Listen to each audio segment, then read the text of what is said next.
imagine that when we bring this leg across the body. So today I want to discuss a common problem. It's a pain people get on the outside of their knee. And the test for this is going to be, if you place your fingers on the front of your hips, standing on both feet, lift one foot up in the air, right, bending the knee slightly.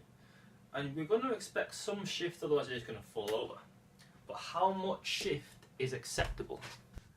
And it's never just what's too much. We need to know why it's too much. What the thing that's moving is. So is it the back that's the problem? Is it the glutes that's the problem? Is it just the fact you can't balance that's the problem? But now, if we know there's all these possibilities, how can we decide which one is the ultimate problem that caused it in the first place? And of course, the biggest question, what I started with, how much is too much? Does it even matter? So can we shift and not have problems? Is shifting the cause of the problems, or is shifting the symptom that says there's a problem in the first place?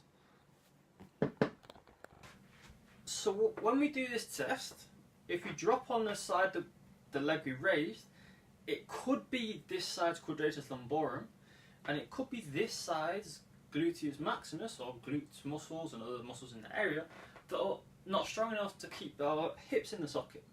So we need to be able to abduct, so bring our leg away, right? And that comes down to the glutes.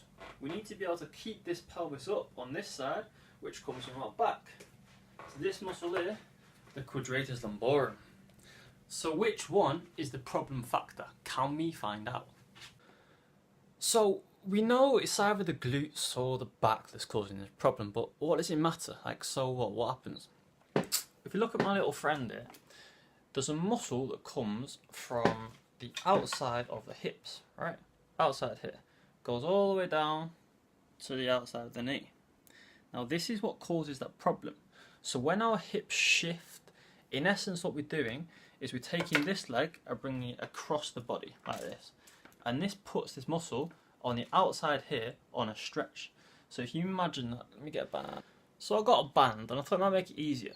So if you've got a muscle that comes on the outside of the hip to the outside of the knee, when we bring this knee across our body, in essence when that hip drops, the knee comes across the body and then it puts this muscle on a stretch.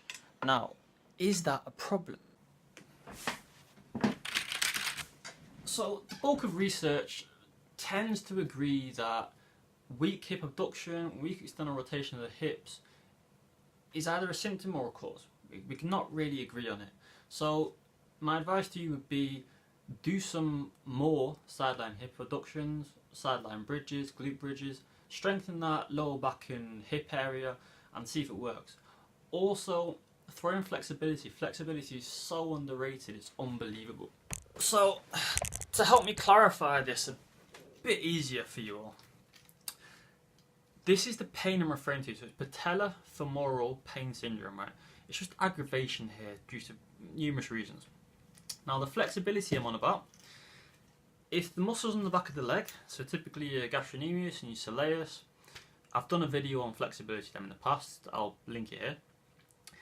If they're not flexible enough and you can't dorsiflex your ankle, then we get problems, not just at the ankle but at the knee. The knee has to go somewhere when you're walking.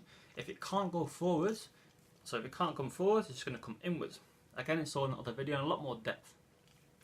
So if you stretch these muscles, then the knee can come further forwards without deviating inwards. And as soon as it comes inwards, you'll see that this will get pulled a lot more on the outside because now these are becoming stretched or tight and taut.